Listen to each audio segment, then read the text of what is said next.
السلام عليكم أصدقائي الكرام، سعداء بعودتكم معنا من جديد في هذا الفيديو القصير، حيث نعرض لكم استئناف أشغال التغليف والتسقيف في ملعب مولاي عبد الله بالرباط، وذلك بعد استراحة قصيرة أضافت فعاليات الدوري المسي.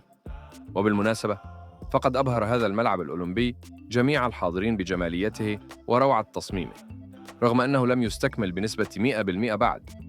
أما الآن، إذا كانت هذه أول مرة تشاهد فيها فيديوهاتنا، لا تنسى دعمنا بزر الإعجاب والاشتراك في القناة. شكراً جزيلاً لك.